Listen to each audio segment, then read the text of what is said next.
జ్ఞానవాపి మసీదు మందిరం వివాదంలో కీలక మలుపు చోటు చేసుకుంది. మసీదు ఆవరణలో హిందువులు పూజలు చేసుకునేందుకు వారణాసి కోర్టు అనుమతి ఇచ్చింది. ఈ మేరకు భక్తులు పూజలు చేసుకునేందుకు ఏర్పాట్లు చేయాలని కోర్టు ఆదేశాలు జారీ చేసింది. ఈ క్రమంలోనే స్పందించిన కాశీ విశ్వనాథ ట్రస్ట్ ఈ కేసులో ఇది అతి పెద్ద విజయం అంటూ పేర్కొంటూ వారం రోజుల్లో జ్ఞానవాపి మసీదు ప్రాంగణంలో శివుడికి పూజలు నిర్వహిస్తామని స్పష్టం చేసింది. ఇటీవలే జ్ఞానవాపి ప్రాంగణంలో సర్వే నిర్వహించిన ఆర్కియాలజీ సర్వే ఆఫ్ ఇండియా ప్రస్తుతం జ్ఞానవాపి మసీదు ఉన్న ప్రాంతంలో గతంలో ఒక భారీ హిందూ ఆలయం ఉండేదని, దాన్ని కూల్చి వాటి శిథిలాలతో మసీదు నిర్మించారని నివేదికను వెలువరించింది. ఇది జరిగిన కొన్ని రోజులకే తాజాగా జ్ఞానవాపి మసీదు ప్రాంగణంలో హిందువులు పూజలు చేసుకునేందుకు కోర్టు అనుమతులు ఇవ్వడం ప్రాధాన్యం సంతరించుకుంది. ఈ ఆదేశాలపై హిందూ సంఘాలు హర్షం వ్యక్తం చేస్తున్నాయి.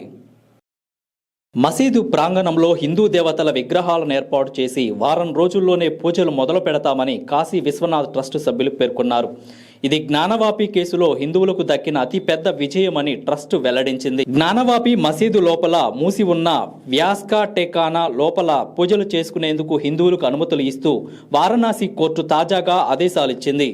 7 రోజుల్లో అందుకు అవసరమైన అన్ని ఏర్పాట్లు చేయాలని వారణాసి జిల్లా అధికార యంత్రాంగానికి కోర్టు సూచించింది.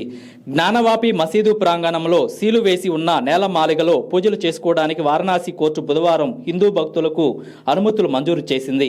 వారణాసి కోర్టు ఇచ్చిన ఆదేశాల ప్రకారం హిందూ భక్తులు ఇప్పుడు వారణాసిలోని జ్ఞానవాపి మసీదు లోపల మూసి ఉన్న వ్యాస్కా టెకానాలో ప్రార్థనలు చేయవచ్చు. అంతకు ముందు రోజు విచారణ సందర్భంగా రాబోయే 7 రోజుల్లో అందుకు అవసరమైన ఏర్పాట్లు చేయాలని వారణాసి జిల్లా అధికారులకు ఆదేశాలు జారీ చేసింది.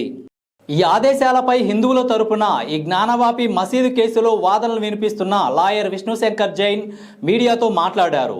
వ్యాస్కా టెకానాలో ప్రార్థన చేసేందుకు హిందూ పక్షానికి అనుమతి లభించిందని, దానికోసం వారణాసి జిల్లా యంత్రాంగం 7 రోజుల్లో ఏర్పాటు చేయాల్సి ఉంటుందని తెలిపారు. ఇప్పుడు ప్రతి ఒక్కరికి హక్కు ఉంది, పూజలు చేయండని విష్ణుశంకర్ జైన్ పేర్కొన్నారు.